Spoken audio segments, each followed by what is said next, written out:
So here we are, right? This is our podcast. This is Pull to Open. I feel like I got to reintroduce every time. It's always so long. Okay, so this is us. This is Pull to Open. We're wrapping season 12 of Doctor Who, and there's a lot to talk about because we haven't talked about stuff since Jadun.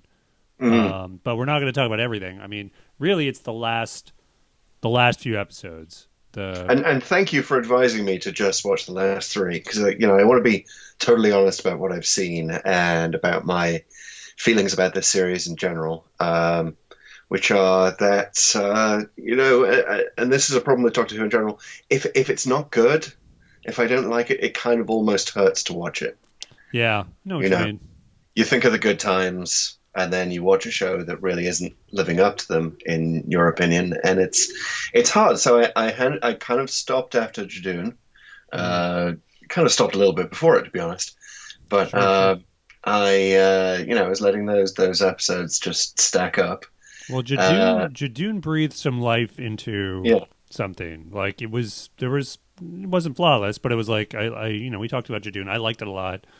and There your were problems, enthusiasm but for it definitely infected me. I yeah, I showed it to my wife after we talked, I believe, and seeing it again, I saw it. I enjoyed it a lot more. Um, yeah, me too. and that gave me some hope, but I was still wary of the rest of the season, and I got a little bit spoiled. I saw some images that I shouldn't have seen. I saw people talking about the timeless child reveal and whether it works or doesn't work, and I was like, oh god, this Yeah, is. well, we knew from Jadun there was going to be Mm, some big retconning coming our mm, way, so I was able to steel myself. yeah. Wow, pun intended for the Cybermen. But there was a lot of stuff. Why don't we just go into it Mm, one after another? Because I think we want to spend a lot of time talking about the last episode. right. But there's a lot going on in sort of the run up. So the first of the trilogy was the Haunting of Villa Dioda. Does that sound right? Villa of Yoda. No, Of Baby Yoda. Diodati. Yes, Anyway, Villa Diodati. Anyway, that place with Byron and Shelley. yeah, it was great. I mean that parts of it were great. It starts off really well with sort of Mm, colorful guest cast. It's creepy, never really too scary.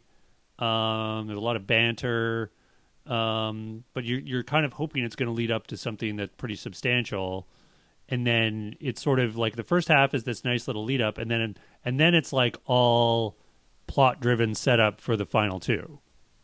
You know? yes, which is sort of, I get that Chibnall likes to do this, likes to throw in surprises like the appearance of the Cyberman, who you're not necessarily expecting this episode. But at the same time, we're discovering, I think, what the flaw in Chibnall's plan is that he writes these episodes with way too many characters, and they all, because there are too many of them, they get too little screen time on their own, so you don't really care about any of them. There are multiple plot threads going on here. We don't even really get much time with Byron. We certainly don't get much time with Mary Shelley.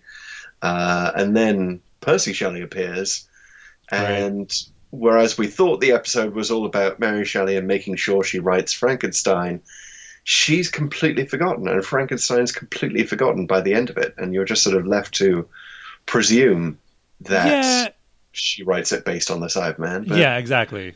You kind of like, oh, okay. I guess she kind of gets that idea. I mean, even going down, think about the Cybermen's handles and the sort of side things. It's like, all right, that's a little Frankenstein-y, and it kind of makes some sense. But I think you're dead on in sort of the interpretation of Chibnall and all of these things that you just like, oh, Jude, if you just cut out half of this and focused on mm, one thing. Like, I really thought the reveal of the Cybermen was kind of a letdown, and it was a missed opportunity of like you could have made that way more dramatic mm, because we haven't really even had enough time to build up an expectation on what this ghost thing is. We just know it's this thing, and we don't really know what the bad guy is at this point, but there could have been a mislead and a reveal that was much more of a like holy crap moment, like like the end of Earthshock episode 1. Whereas in this case, the Cyberman just appears like something like 20-25 minutes in, and it's just like, oh, okay, that's the bad guy. I mean, maybe you can tell me this because I didn't watch the intervening episodes, but was the whole threat of the lone Cyberman played up at all in those episodes? Because it seems like it was just forgotten about. Not at all. I mean, not that I remember. If it did, it was very forgettable. And also I saw several comments on this online that Captain Jack's warning about the lone Cyberman was so non-specific, right, as to be basically pointless. He might as well have said, "Don't do the thing." Yeah, I mean, it's do better. You know what I mean? Like, it's like if you're going to bring back John Barrowman and do it, like do better. If you're going to do this, like go for another draft. I totally agree. Like if you're going to have us expecting a lone Cyberman, then remind us that that's what we're expecting. Or just have Jack go, look, the Cyberium, he can't have it. It's going to do this. Yeah. And I mean, I don't know. It's very vague. But it's kind of the point. Also, Jack never comes back, which is, I mean, I guess it's okay, but it's like, I don't know. Like, I feel like they set up a bunch of stuff and don't pay those things off in the right way.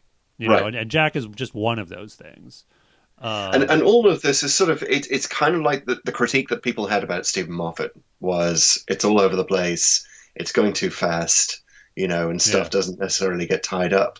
Well, I never really agreed with that critique, but my goodness, I mean, Chibnall is making him look like Dickens in that regard. I know. Well, I mean, I would my critique of Moffat is not quite that, and I think my critique does apply in that you can't just have stuff happen, like just because you have certain emotional beats you want to get to.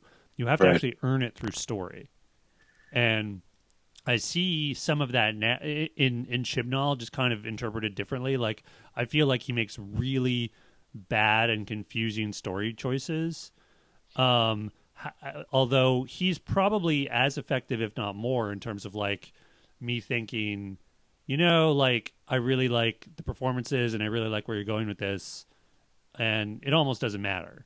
And honestly, if I'm being real, like most of Doctor Who is that way, especially the old series, when you really sometimes have to, like, especially the old series in terms of the visuals, you have to like think about what you're seeing as almost like iconography for what your imagination should be doing because it's so bad. You have like Sea Devils like being treated as a big threat, and they're running into walls.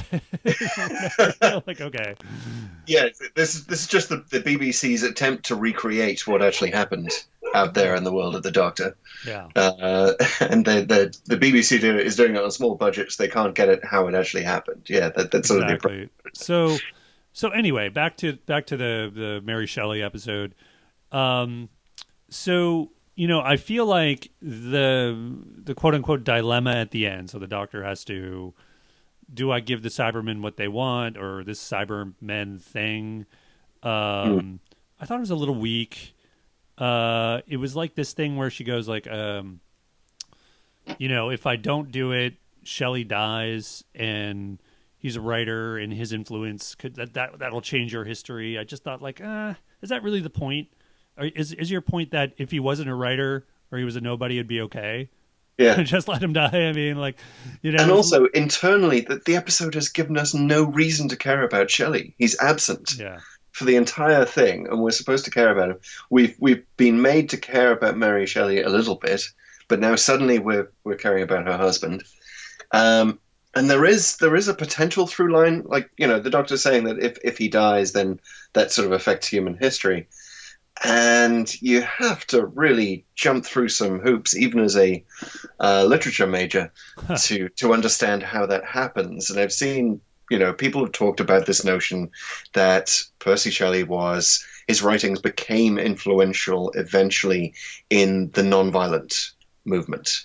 So he was sort of indirectly influential on Gandhi and Martin Luther King, and, the civil rights movement of the 20th century. But you have to really... Yeah, it's a stretch, and if you're going to make that case, you have to actually make that case on screen. Otherwise, we're not going to care. And I honestly think it's just the wrong case morally. Yeah. You know, like, okay, I don't think that's the point, and I think it's fine the decision she makes. You know, I just wish they had sort of picked a different path to get there. Like, you know, it's fine to go like, okay, we have to give the Cybermen what they want and deal with the mess later, so that we can sort of support whatever thing we're doing here.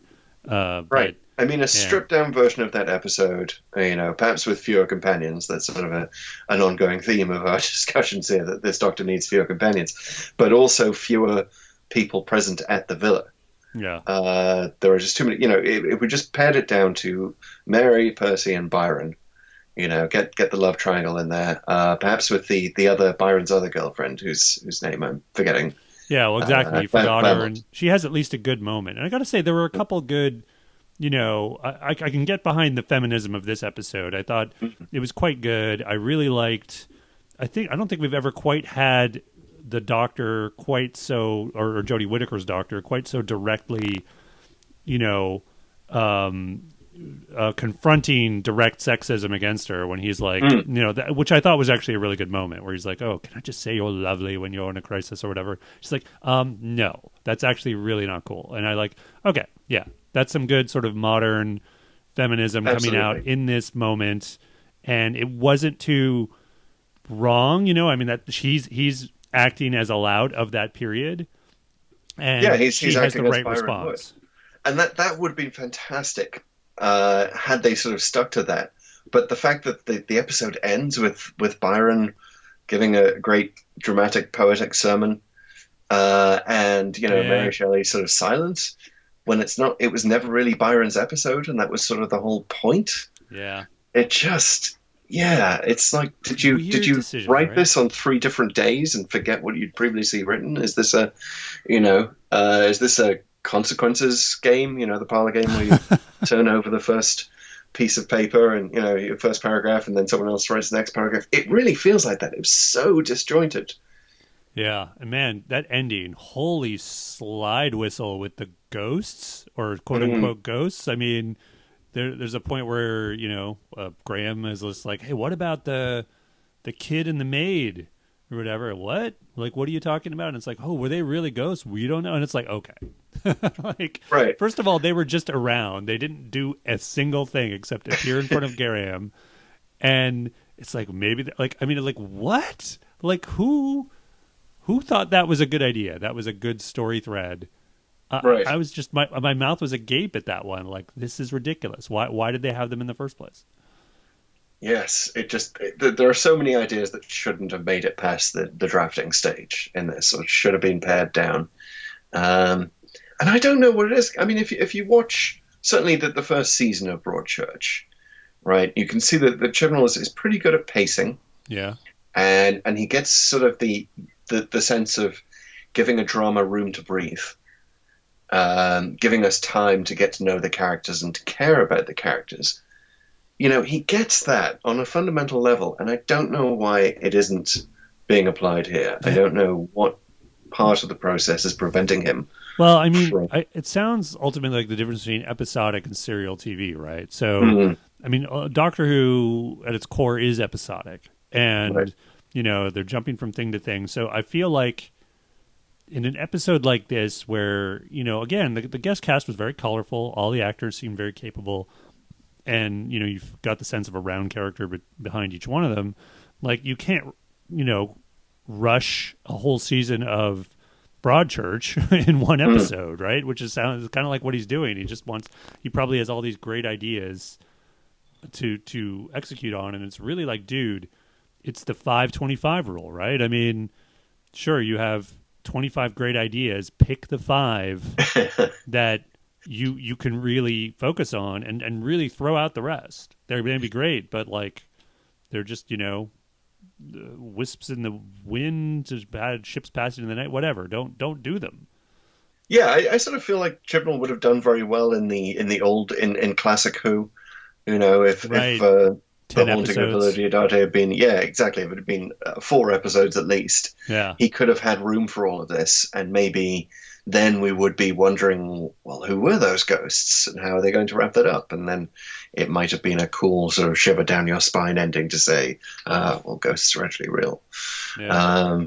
Which sort of gets at the theme of this is a ghost story and it's about the creation of ghost stories, right? Yeah. At least even though the intro of Ashad, the sort of semi-converted Cyberman, could have been better. I did like his design. I did like the actor. Whatever, you don't really know his backstory or his motivation at that point, but you're kind of like, okay, this is something I haven't quite seen before in Doctor Who, and I like it. Especially as a guy who is a fan of the Cybermen. I thought, okay, yeah, show us like a partial conversion. I mean, the closest thing we've seen, I would say, is like the Cyberwoman in Torchwood, which was a little different. But it was a good choice, and it had me thinking about, okay, where is this going? He would have looked great on paper. Like as a concept sketch, you can see why they went for him, right? But again, he's got so little room to breathe in this episode with everything else going on. Yeah, that he again, does have we that don't good, really care about him. He does have that good moment with Mary Shelley at the end, where she tries to appeal to his humanity, and he completely rejects it. It almost looks like she's making progress, which was kind of a neat moment. It was memorable and sort of sets the stage for what we see next in the next couple of episodes. But ultimately, yeah, I got to say the haunting episode, I don't know, it was like, okay, nice try, too overstuffed. Yeah, but it at least got me excited for the next episode, right? Like, okay, now we're gonna ditch the character ensemble thing, and we're gonna get into a full on Cyberman episode in the future. So transitioning to that, so Ascension to the Cybermen, good title. Got to say, the cold open was really great. Good little piece of narration from Ashad, floating cyberhead in space. We'll get to the floating cyber bodies in space. I mean, it was like they should have left it at that. Okay, we got a floating cyberhead. But I thought the cold open was great. And then you get, they're in the far future where presumably the Cybermen, well, not presumably, the Cybermen have like killed off of humanity. There's been this big war. All of that's fine and actually tracks really well with, if you remember the Matt Smith episode, Nightmare in Silver, like the Cyberman continuity is all over the place. I mean, pick anything, anything that's been in Doctor Who for 50 plus years, the continuity is all over the place. But there was a cool little reinvention with Neil Gaiman, the Neil Gaiman episode, where he kind of was tasked with making the Cybermen scary again, and there was the point of that episode, they were like this intergalactic threat. It seemed like this isn't just like the 25th century or the 23rd century. Like, this is like the far future. The Cybermen still exist, and they've become a massive threat in the universe, which I thought was pretty cool.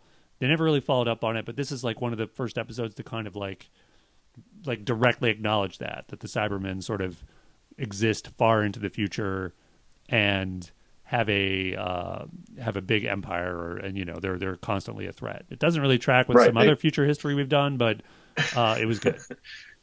But it's cool to make them Dalek-like. Yeah. I got what you're saying. They're a wider, larger threat, and they're remorseless, and they will go on forever, and they will hunt you down. I love that idea. Nightmare in Silver, gotta say, classic example of an overstuffed episode. And as Neil Gaiman has later said, that was supposed to be 2 episodes, and Moffat just sort of relentlessly cut it down. And I think that was sort of the lowest ebb of his attempt to make sure that every story in the show needs to be just 1 episode, unless it totally changes track halfway through. Then it could have a second episode. But that was sort of a good example of why that didn't work. When do we get the Irish police station scenario? When does that first come in? Oh, that's a good question. I think it was. Oh man, that is a really good question. Because I feel like it was pretty close to the cold open, right? On the one hand, we're excited for the arrival of the Cybermen, and then all of a sudden we're in a scenario in Ireland in the 20s with an adopted baby. Yeah, I think that was. I think that there's a little bit of fighting with the Cybermen first. I think the drones come in, and there's some taunting of the survivors from a shot. That's a really good. I can't remember, but I just remember it was interspersed. So yeah, you bring up a good point though. Like throughout the episode, we have this stuff with Brendan, with he's the found baby. I mean, we don't have to go over it, but I thought that stuff was effective. What I did not like is it was not paid off in this episode. Yes. It gets weird at the end where they're like, oh, his dad and the police captain are back and they haven't aged a day, and they zap him. And you're like, okay, obviously this is some kind of simulation or whatever. But, I feel like that storytelling, that should have been paid off. Like, I feel like that was just the wrong storytelling, right? Like, you're not paying off anything. Totally wrong. Totally wrong. Yeah. And just insert it in there in a way that makes you think, wait, did someone change the channel?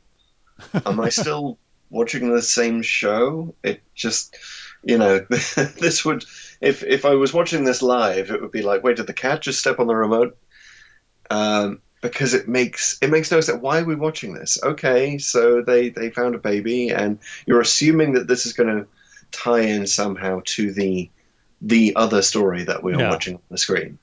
And maybe it would have been cool in the next episode, although you already have so many threads to follow in that episode anyway. But it just, it shoehorned in a way that doesn't work. Yeah, it's like I get the idea. Obviously, after you watch the whole thing, you get the idea, but it's just bad storytelling. Like, you should have paid that off in that episode and not have forced us to watch another episode to sort of get it, especially because it was just sort of this window dressing.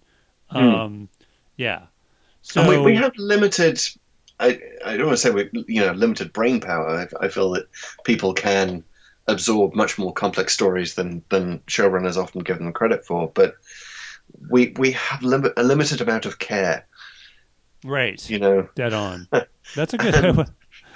We're not quite emotionless the way the Cybermen are, but we do we're like, come on, you got to give me some reason this thing is affecting the life of the characters I care about every week. Right. Otherwise, it's just like, no. Yeah. Yeah, so we don't really have enough room or time to care about the people of the far future. Yeah, again, good guest cast. I'm glad they killed off like half of them right away.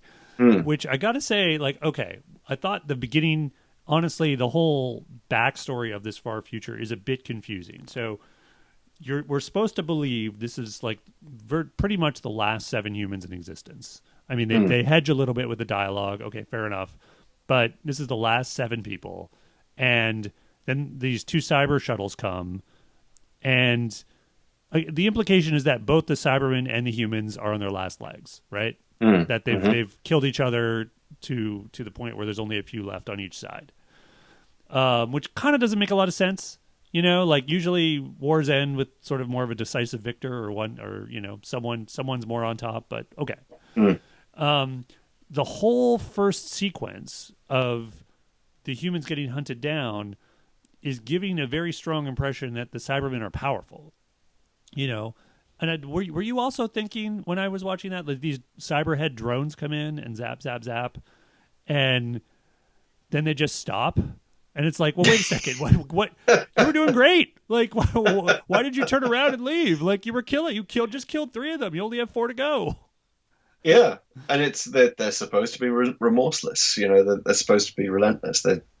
These drones should have just gone on wave after wave, and it was very clear that it was just they had limited drone CGI budget for these heads. Might have been cool to see if you could actually stick a head on a real drone. That could be interesting. Also, it implies okay, yeah, the drones go away. Oh, the Cybermen are going to come, and that's going to be even more badass, which is fine. But it's also the 3 Cybermen come. One of them's a Shad, who is half Cyberman, and the other 2 just look rank. It's just well, wait a second.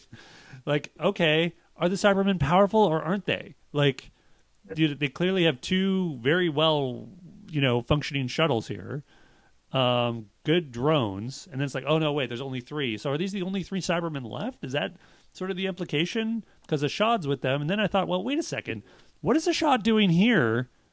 He just got the Siberium, and now he's like running around killing the last few refugees. I mean, like, why not just go and rebuild the cyber army like you said you were going to do it? I had the impression that maybe this was earlier Ashad, but yeah, very, very confusing. Yeah. Not enough reason to care about any of this. And it doesn't make any sense. I mean, here's I gotta care about the story. It has to kind of make sense, And like, I guess I get what the setting is, but like, all of this is supposed to be the backstory, and it just doesn't work. And like, the doctor runs off, and there's a bit where they're running back to the cyber fighter or whatever it is, and the door opens. Like, they're running toward it, and it's like, well, wait a second. The door opens, they get it going, and they fly off. It's like, okay, like, if this is like a cyber shuttle, and their only opponent really is like the human empire or whatever, like, wouldn't it be kind of hard for 3 humans just to casually capture one of their fighters? Do they think about security at all? I don't know. Like, I mean, I know I'm nitpicking here a little bit, but I'm just like, come on, guys. Well, it also, okay, two things to mention. First of all, before I forget it, the 3 weapons that the Doctor brings that are all supposed to be, useful against Cybermen. I believe they were all 3 weapons that she's used before in previous Cybermen battles, so it was sort of a little nod to the hardcore fans. Like, look, see, we remember these things, and then they're just completely useless in this whole attack. So, what was the point of that? Except a sort of a too obvious attempt to placate old school fans who I don't think that's going to work on them. It's it seems a bit patronizing. Yeah. But secondly, this is not a problem unique to this episode or this series, but whenever the Doctor just runs away without the TARDIS, and leaves the planet without the TARDIS, I'm always I get anxious about that. And maybe it's because I one of my constant anxiety dreams is leaving luggage. That's leaving luggage, losing house keys, and the Doctor is just so cavalier about going off planet, far away from the TARDIS, and it's going to be resolved, but it just like this is your ride. Well, they gotta. No you wonder have the to angels pay captured attention to the show. Like, I do believe sometimes the TARDIS is as a plot device overused. I do get that, and I do get it's such a powerful thing within the show that if the Doctor has access to it, a lot of things would end instantly. So I do understand the need to write around that, but you have to write around that. Like, why did she park the TARDIS so far from where they are? Like, she says at one point, "You will never make it to the TARDIS in time." Well, why not? Like, why didn't you park it over the next hill? Like, why did you park it so far away? Or that which just seems to be the implication. In the classic series, the show is the classic series. My heart would always sink in the classic series when I'd watch an episode where, it's episode 1 of a new serial, and you see the Doctor and their companion leaving the TARDIS from the outside. We don't even get an interior shot, and you just know that we're not going to see the TARDIS again until the end of episode 4, and they go back in when everything's resolved. And I used to hate those serials, and love it whenever we got some TARDIS moments in between, whenever the Doctor used the TARDIS in some clever way. Like, I get that it's extremely powerful, and it's a bit of a superpower, and you can't turn the Doctor into a superhero, but there are clever ways to write the TARDIS in without making it overmatched. Definitely. Yeah, and to not well even see them leaving it at the beginning of the episode. So yes, I have to sort of talk about like some of the things I actually liked about the episode. Because obviously I thought the story was terrible, but I did like how the Doctor, like her almost her performance, like almost Jodie Whittaker's performance, almost seems to acknowledge some of the inevitability of the Cybermen. Like the Cybermen are treated very, very seriously, in ways they sometimes aren't. You know, like ever since the Daleks smacked them around, insulted them way back in Doomsday. Ever since, like, you know, they had sort of a pathetic sort of conversion with Craig and like cold closing time. You know, they haven't had sort of great gravitas to their threat. Yeah, I mean they were blown up in Good Man Goes to War exactly. in the cold open. They were never really treated out super well during the Moffat years, and you know, again, there's a lot of issues with this story, and we've only really covered about 20% of them, but they're at least given that the gravity of a you know, multi-galactic threat that they should be, and you really feel it, like with how sort of Whittaker talks about them, how she deals with them, and how she's sort of like, you know, she's in the far future where they've hunted the humans, and she's kind of like, this is kind of what happens. And it lends a little more, illuminates her line from a few episodes ago where the Cybermen, they're always out there. They're always waiting, you know, which again was another sort of bit I liked from the Jadoon episode. So even though the Cybermen don't really earn it in this episode in a sense, I mean, they're there.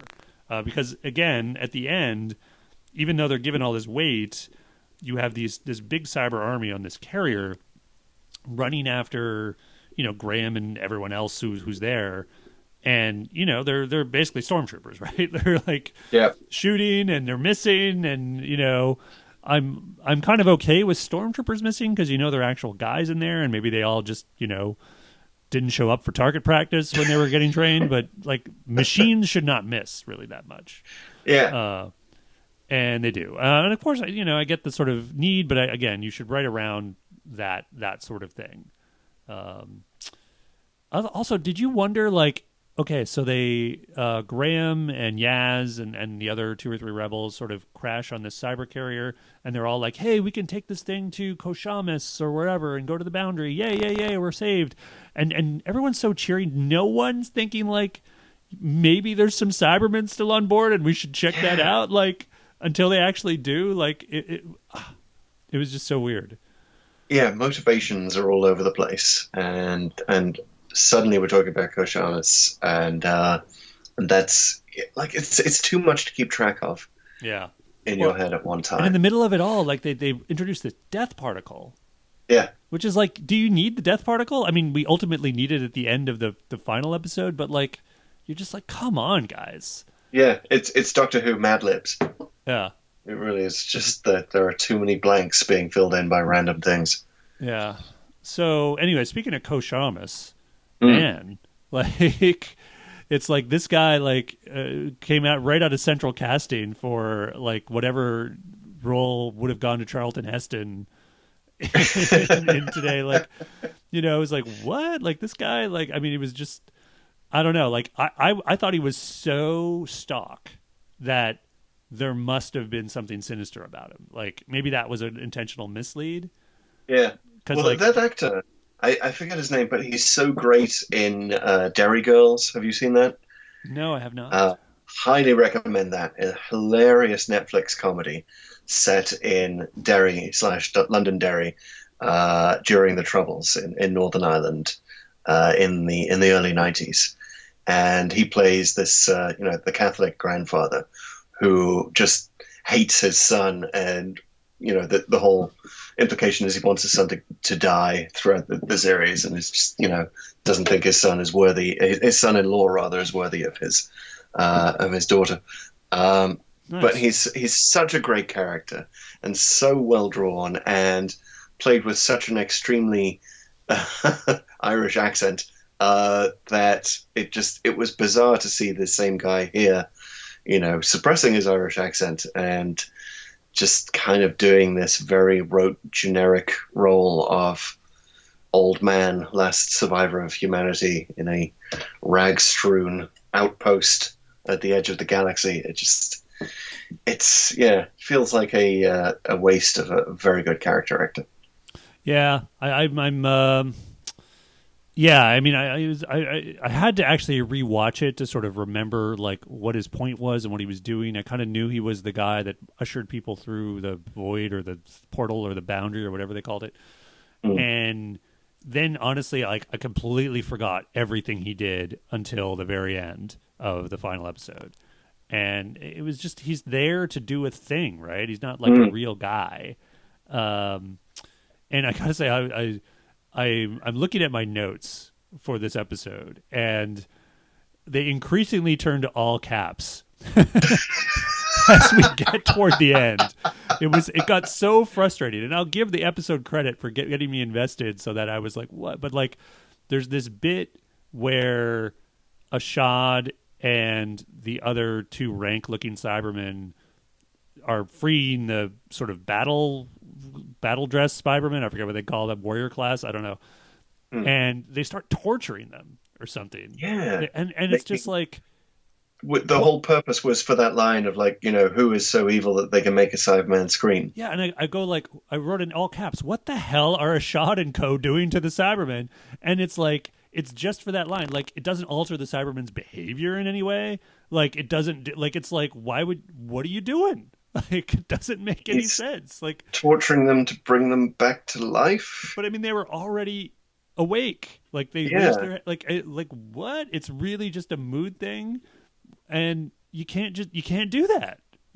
Like, bending them to as well. I mean, this episode is sort of, I think, probably the worst episode that I've seen of the season so far, because it is so incoherent. It's really incoherent. And I think the best thing you can say about it is that it's a collection of nice lines like that, which in a proper context might send a chill down your spine, and nice images like the cyberhead drones, but just stitched together in such a way that you just don't care about it. Yeah, I have to agree. It's a bunch of ideas, but it's a mess. I mean, it's just all mixed together. It's a bouillabaisse of just, here's some neat stuff that would have, if we focused on one or two, might have been a pretty good, awesome episode, but it just thrown all together. It's just... It kind of reminds me of, have you ever had Doctor Who dreams? Have you ever dreamt Sure. a full episode of Doctor Who, and then you lie awake afterwards and you're like, that was so cool, and this happened, and then you start to realize that actually it was so much of it was dream logic, and it's actually not a very good story. Yeah. That's Totally. That is what I was reminded of. Yeah, it was a nightmare in silver, shall we say. So then, of course, the master appears at the end, grins his Cheshire grin and is all about be afraid because everything is about to change forever, which is fine. It's a fine line. It's pretty on the nose. There hasn't been an on the nose and a line like this ever since Freddy versus Jason, when someone actually said in the movie, it's Freddy versus Jason, place your bets. Everything is about to change. I mean, only the master can get away with lines like that, to be honest. It was fine. I was good. But then we jump to the last episode, which is the Timeless Children.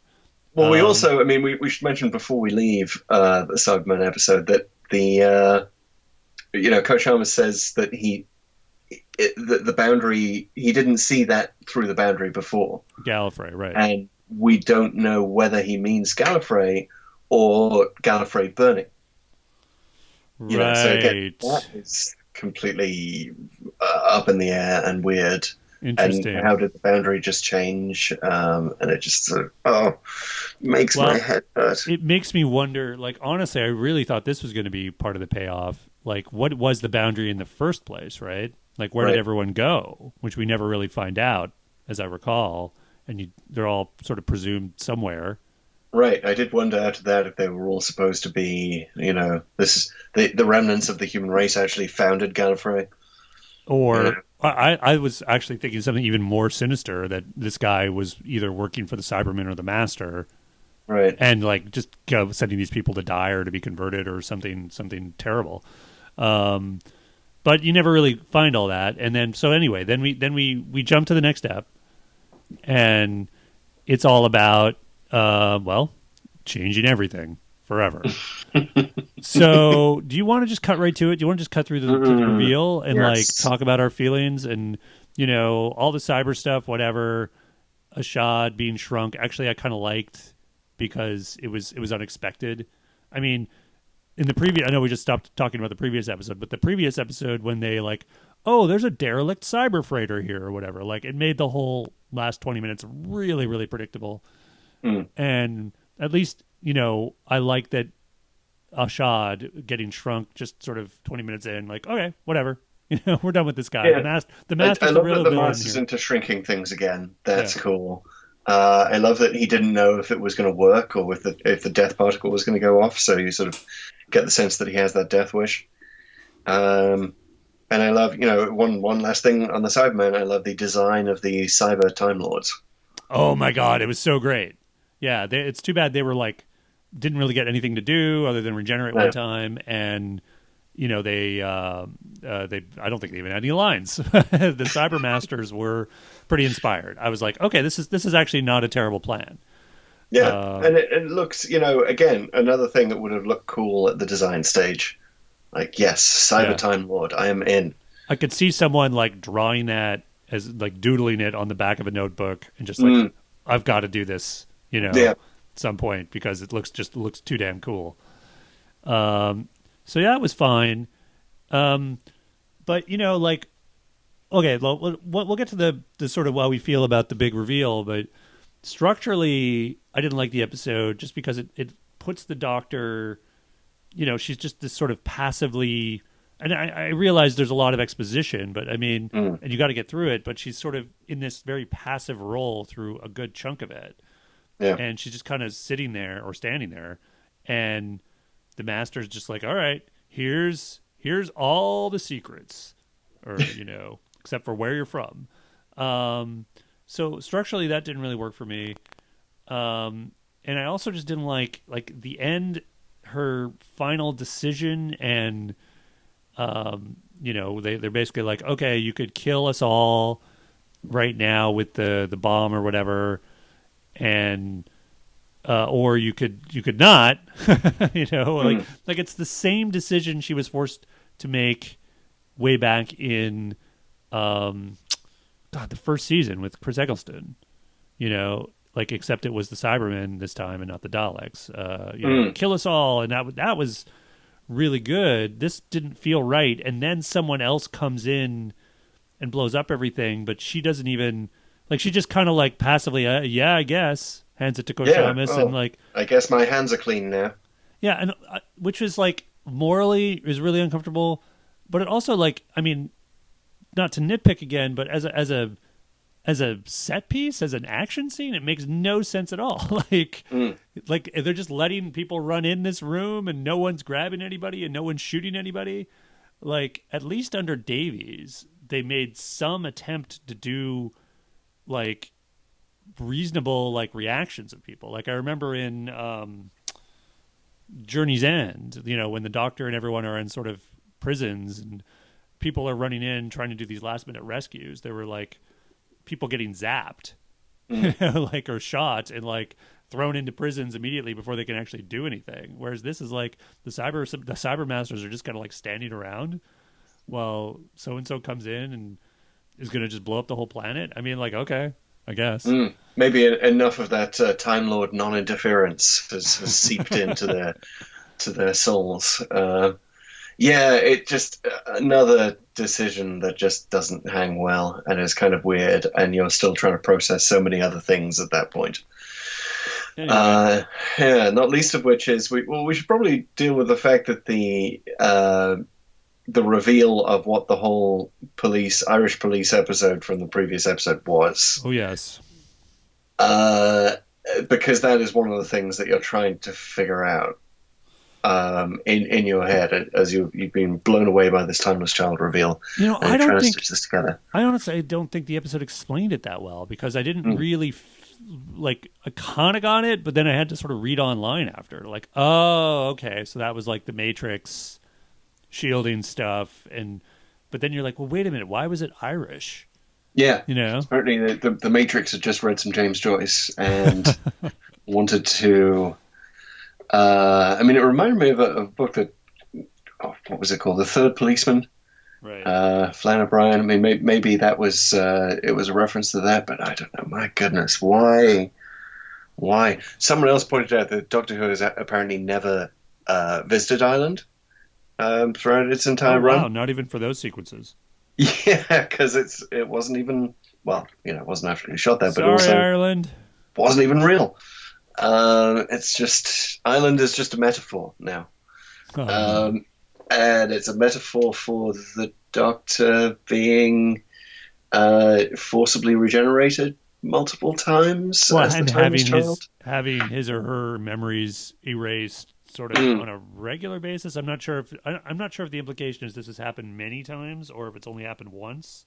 mm, Though I did see on Instagram, I think someone throw together a good graphic of like, okay, based on this episode, here's what we think the Doctor's life is, and you know reading a lot, like basically taking every face that we saw in that episode in the brain of Morbius, obviously the people we know, whatever future stuff there may be or have hints of. Like, I think this might even, honestly, this big reveal of the Doctor being sort of this immortal, infinitely regenerating being, you could even explain things like whoever Merlin was way back in Sylvester McCoy episode, mm. Battlefield, right? Wow, that's a deep cut. Right. But Yeah, you could theoretically explain the Valiard. You could explain all of these loose ends that we've had. well, I gotta say, like the reveal, obviously, like I gotta see someone do the ultimate weighting of how many plot problems it creates versus how many things like that it solves, right? Mm, Like, because I think it's probably there'd be no contest. Like it creates way more problems yeah, than it solves. That said, I gotta tell you, I don't hate it. I don't hate it either. Yeah, I think that the show has been a little stale for a while. It is a what is it now? 55-year-old show, 57. 57. Yeah, It'll be 57 damn, this year. 60th is Wow. coming up. Yeah. Oh God, what on earth are they going to do for that? But yeah, I like the idea of trying to reinvigorate it by going back to a period that we don't know anything about. I kind of like the idea that it's all came to us through the Master. So if you really hate it, your headcanon can be the Master was lying, Right. or the Master said this Matrix. I don't think we're supposed to read it that way, but it at least allows you that wiggle room. Um, Yeah, and yeah, the show's I don't mind the idea in theory, but just to shoehorn it into an episode where it is literally intercut with two other scenes that we care nothing about, yeah, or we might have cared about in other contexts, but to cut from the Doctor finding out that her entire life has been a lie to, Ryan discovering that he can shoot a basketball after all. It right. just, how can you watch that in the editing suite and not get that is so completely mismatched? Like our attention should have been totally focused on the Timeless Child reveal. It should have been an entire episode by itself. 100%. Yeah, and it's sort of.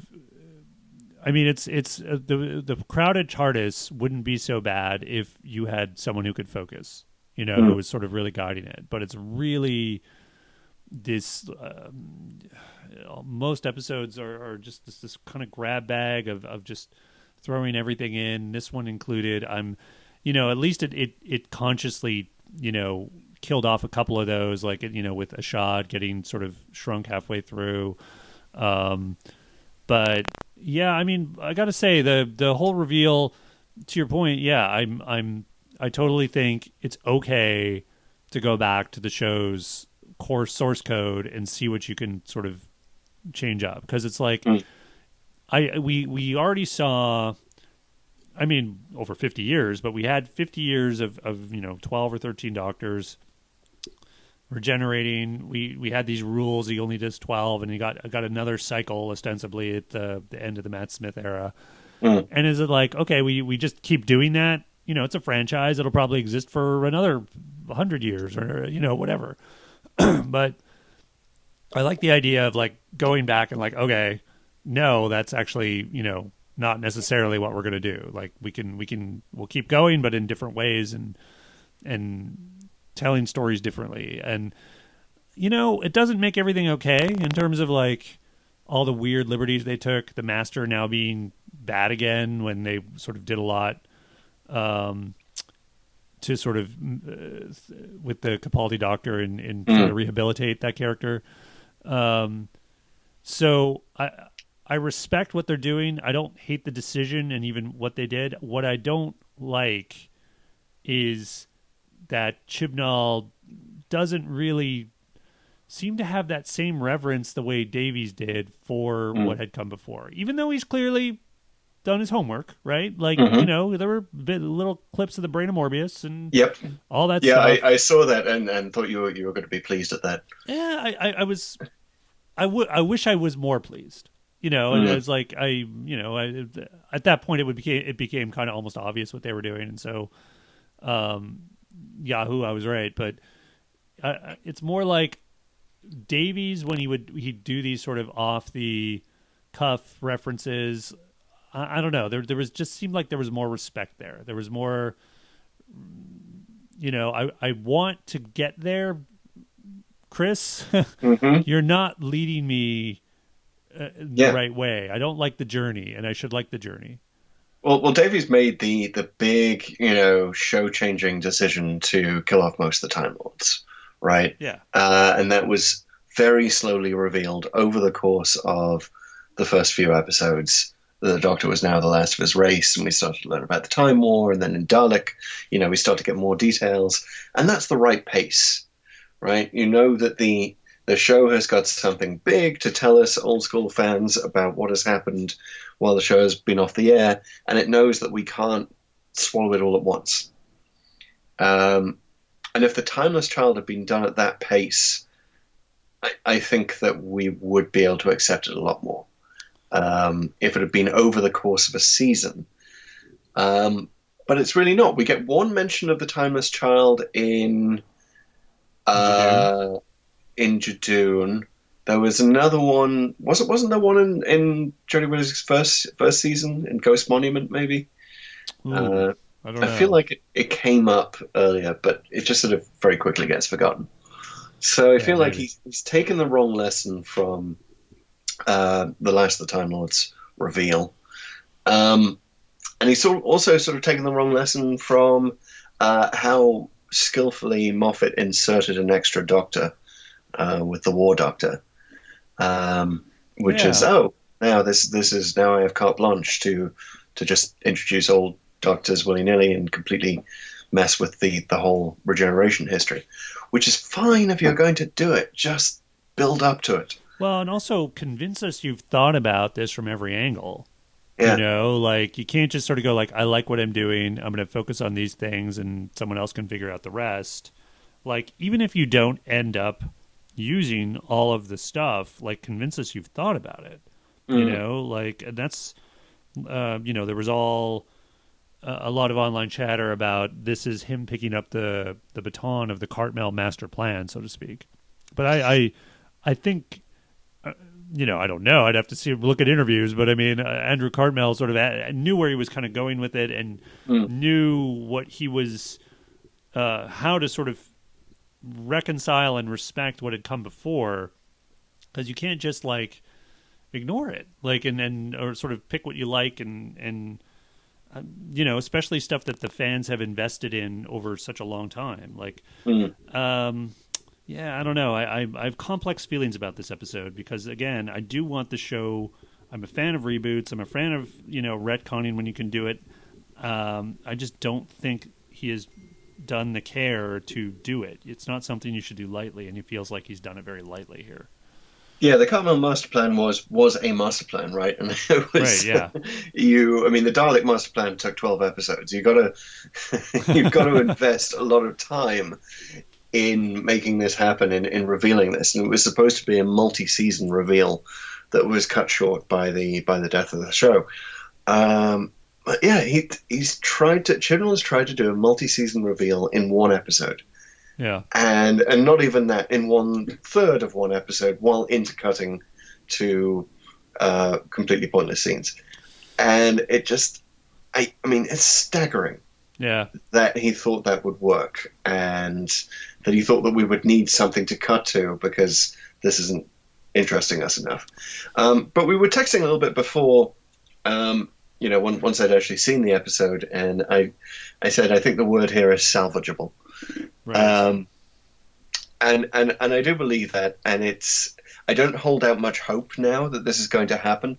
But if the show now explores the implication of the Doctor being the timeless child, if we slowly, over the course of many episodes, let this seep in and have an occasional reference to it, and maybe the Doctor is haunted by it, maybe a few other Doctors from the past show up, Right. then that huge. would be great. And there is one particular plot hole that I cannot let go of, that I really hope is resolved, but again, don't hold out much hope. And that is, why did Dr. Ruth have a TARDIS in the shape of a police box? Yeah. I'm sure, I'm sure they're going to explain that somehow. Maybe in some maybe they won't. attendant media. Someone will explain it. They'll leave it to Big Finish. I mean, I love the idea. That could be a springboard for an excellent reveal that actually, the Doctor thinks that she has free will and agency. And one of the more sinister implications of this, what is it, the directorate? I forget the name of the shadowy agency. The Division, yes. Why didn't they just use the Celestial Intervention Agency? I know, right? But I guess they have to create another thing. Anyway, let's say the Division is like the NSA to the CIA, and I like that idea, and I like the idea that the Doctor has less agency than she thought, because it was all the Division was putting her to work all this time, and maybe every iteration of the Doctor thinks that they're going out into the universe and stealing a TARDIS, right? But it's all been planned in advance. They know he's going to steal it, and they know that he's going to go to Totter's Lane. Yeah, maybe that is maybe on a parallel Earth. You get every time that's the first location. You go with a person who you think is your granddaughter, which, by the way, I would love the reveal that Susan was actually a Division agent all along. That would explain things nicely. I don't know, man. Now you're kind of going with it a little too far. I'm not sure I like where you're going with all this. The robbing Susan, of the free will thing, I get where you're going with that. I feel like it would make a bad taste even worse. I feel like salvageable doesn't necessarily to me mean leaning further into it. Although, I don't know. I mean, you got to explain why Dr. Ruth had a TARDIS in the shape of a police box. And there's a very limited period of time. And this would also explain something that's hung over the show for years, and we've discussed previously on this program, which is, why does the Doctor always go to England? Why in universe is the Doctor so drawn to this tiny country?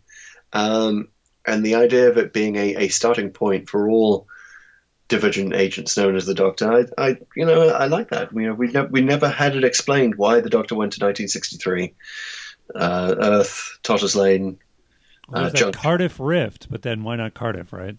Yeah.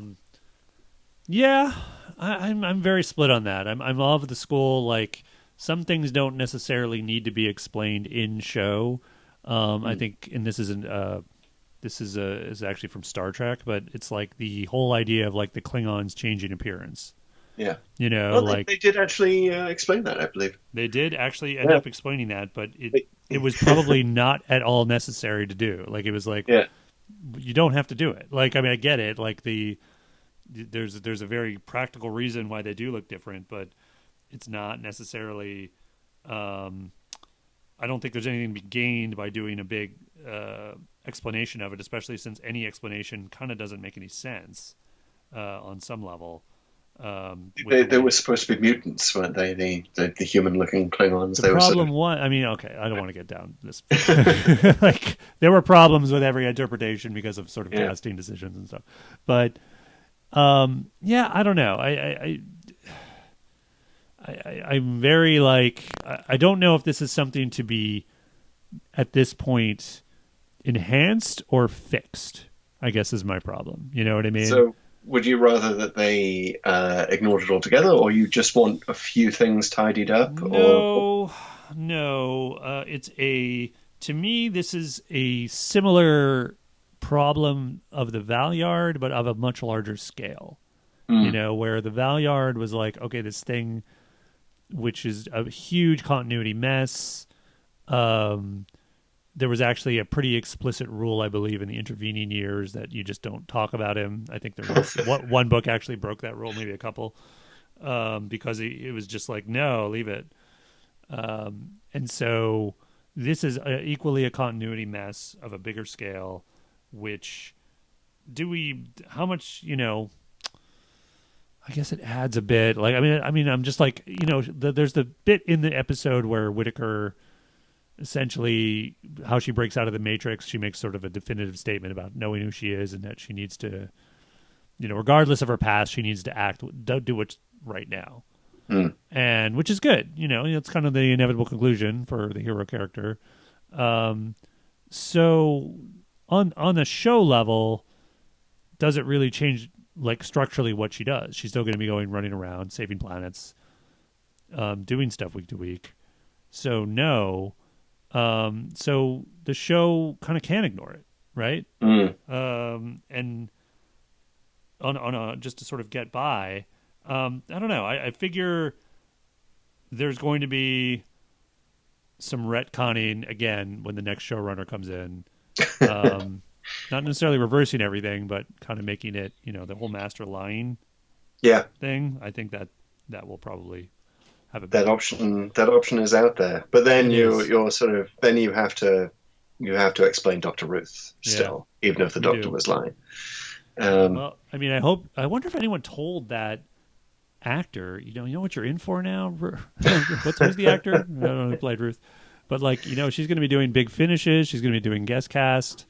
She's got. I mean, maybe that was part of the. Did you see, by the way, speaking of big finish, that the curator is coming back? Ooh. Yeah, Tom Baker is returning, not as Dr. Four, but as the curator. That's awesome. And there you go. We've explained the curator now. Yeah. I mean, like, but no, he's supposed to be the Doctor in the future, right? And revisiting his old favorite faces. Yeah. Okay. So maybe the Doctor in the end gets captured by the God, I've forgotten the name of the agency already. Directory. Yeah. But I think we're agreed. I do think whatever happens, the next season has to explore this. It has to explore this in such a conscious and arced way that it's not just your regular sort of 10 episodes of whatever. I mean, I think we need it to permeate throughout in the way this did not this season. So yeah, when it was revealed that the Doctor was the Time Lords the first time around, and I guess she is again now, technically. Yeah. And it changed the entire character of the Doctor, and he was Eccleston was moodier and sad and a bit goth. Yeah, he definitely had a dark edge to him. Yeah, so it has to permeate somehow. And I know I can tell I'm already going to be the guy who always calls for more canon stuff, more plot hole erasure, more tying in of old loose ends like the Valyard. And I'm going to be constantly frustrated and disappointed that doesn't actually happen on the show. As long as they cool it on the teleporting, I think I'm going to be enjoying next year.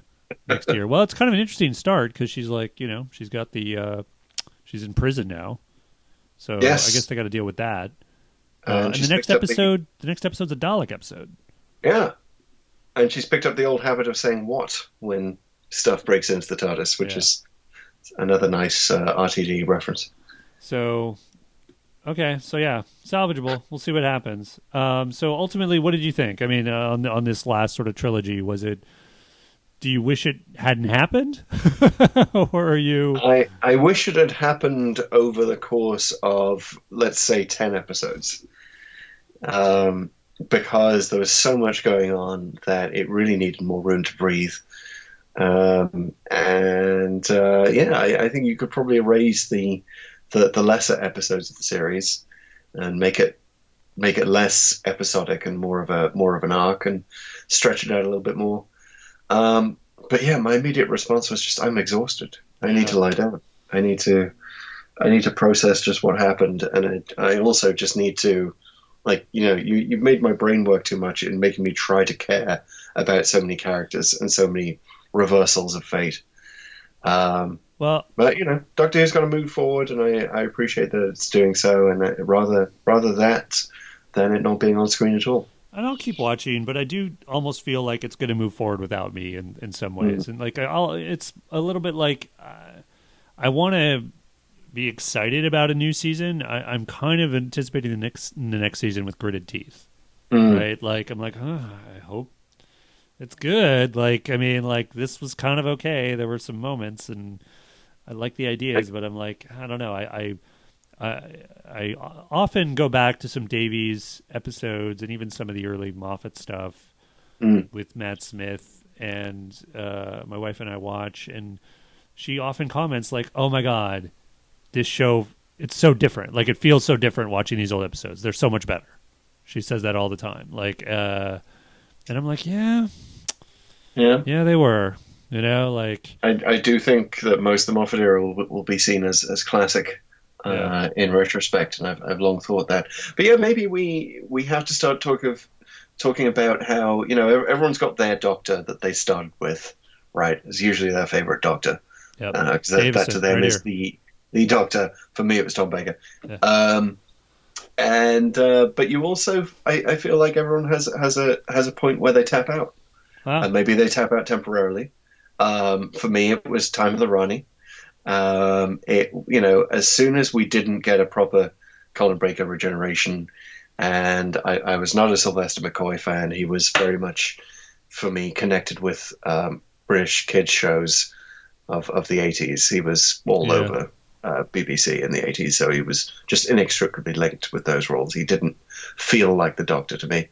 And maybe that's okay, because, it came back in with a new series and it was all good. But, we can keep talking about this going forward, but maybe we just sort of make it okay. If you want to tap out of Doctor Who for a season or two, it doesn't mean you're not a fan of the show. Yeah. No, I would agree. I'm probably not going to tap out in sort of practice, but in spirit in some ways. But yeah, I tapped out. Like, I started with Davison, and Colin Baker did not like. Sort of tapped out a bit there, but watching it in the States was a little tough anyway. I was actually in Canada because PBS would get it months and months after it was broadcast in Britain. So I never, I was forced to tap out, and then I just wasn't into it. And then the show was canceled a couple years later, so I was like, oh, okay. Well, I'm excited, though. We've got time to decide whether we're going to watch the next season, but I'm excited that you and I can get back to start talking about episodes we really like. Yes, yeah. So thank you. Like we've been critiquing a lot. So thank you, everyone, for listening with us. As we have taken apart the last bit of season 12 of Doctor Who. I mean, we just had to do it. We're here. We're fans, believe it or not. Hopefully echoing some of the feelings you've had. But we'll get back. Yes, we definitely got to get back watching some of the episodes and talking about things we like and what Doctor Who does really, really well, which is, get people like us excited, and maybe sometimes too excited to, calibrate our expectations properly. But more to come on this. Indeed. Looking forward to it. Okay, sir. Great talking to you.